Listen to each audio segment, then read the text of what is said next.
Hi everyone, and welcome to our February update for our point and click parody Les Miserables. It's been a busy month as ever. So first off, we've been doing a lot of Act 2. So Act 1, which is the demo, will be out next month, will be out at the end of March. So you'll be able to play that on Steam or itch or in your browser, wherever you want to. And that's going to be a big thing, kind of promoting the Kickstarter, which will be the 2nd of April. So we've been busy working through Act 2. That's kind of like the bulk. It's like about 70-80% of the game. What we've been doing is basically starting to populate the backgrounds there, which is super exciting because it's Paris. And that's where we went for our field trip last year. So I want to take you through a little bit of the process of doing some of those scenes, because the planning for those started like over a year ago. In about February, March last year, we did a storyboarding session where we kind of basically did a very basic storyboard. I mean, this is what they look like. They were very simple, blocking for like each scene that we want to have in the game.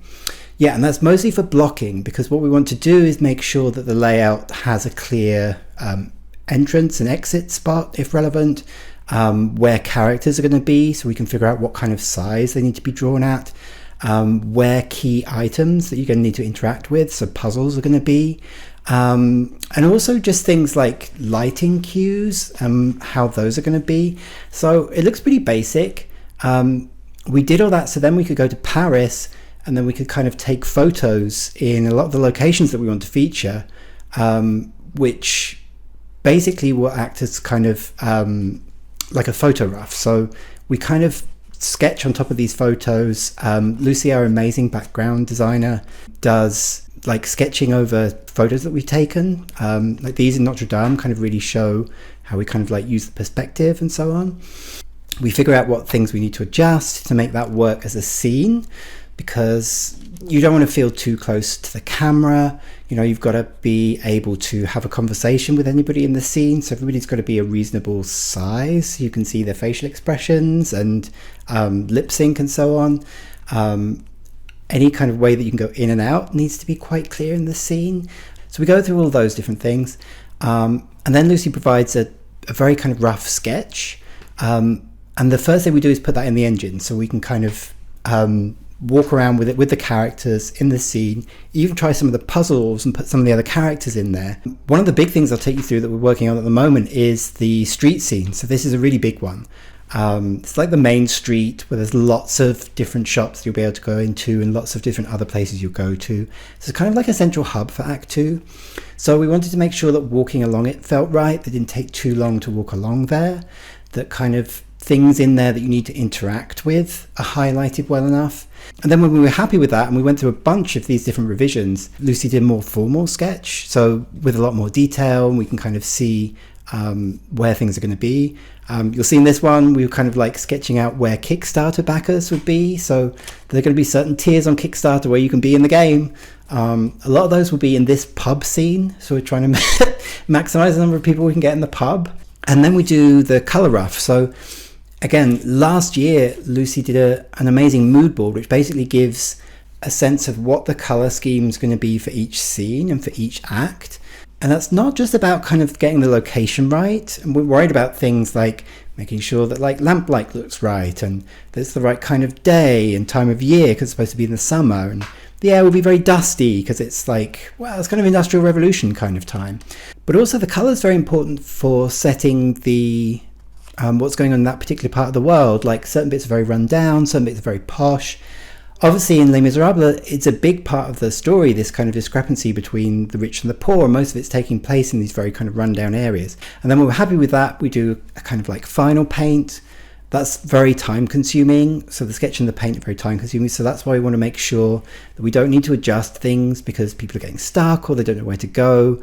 So that's why it's really handy to put it in the engine and do testing with it early on. So we've been doing a lot of that for Paris. It's so fun to see that come together because it's Paris and it's pretty and it's beautiful. We've got all this stuff from our field trip to bring. So it's really coming to life. Eleanor, our character artist, has been very busy too, although not so much for the characters. What we did do as a result this month was add a bunch of idle animations for our two main characters, Claude and Clammy, because one of the feedback we had when lots of people were playing at Pocket Gamer Connect was that when they were just standing around, they felt very static. So we've added a bunch of those. You can see some of those here for Claude and Clammy. Claude's got a scratch for his beard. He scratches his back because he's been in prison doing hard labor for so long. Clammy's got these like little fidgets, so moving her feet around. But the main thing that Eleanor's been working on is Heads Off, which is the Trump style game, which is going to be like a mini game, but also kind of like a physical game in the Kickstarter. You can actually get like packs of cards. We've been looking at how to print them and printing them in a way that makes them look kind of authentic. So one of the things we've done is keep a very limited color palette. So we've only got a 4-color process, and then they're slightly kind of not quite aligned, the colors. So it looks like they were printed, but the printing wasn't quite aligned properly. So they're beginning to look really good with the kind of line art as well. As if it was a kind of like linograph or kind of like a copper plate printing process. And we are actually going to print with a local printmaker some kind of like actual kind of like 4-color print process versions of the game, which might be a bit of an exclusive Kickstarter backer. We'll see how that goes. Got most of them sketched now. You can see some of the fun ones here. Marie Antoinette, Napoleon, and a bunch of less famous ones. So from the revolutionaries and from the royals, and you can have them play off each other. It's going to be really fun. It's an optional thing within the game, so if you don't want to do this mini game, you don't have to. It was Ewan's idea to kind of like make this a bit more like a kind of Pokemon type game in it. So there are cards you collect around the city. You've got your kind of Pokedex of like cards that you choose which ones to play with. When you kind of like win some of these games, you can get things to help you solve different bits of the game. So it's pretty simple and pretty fun and silly, and mildly educational, I guess, because you might learn something about the French Revolution.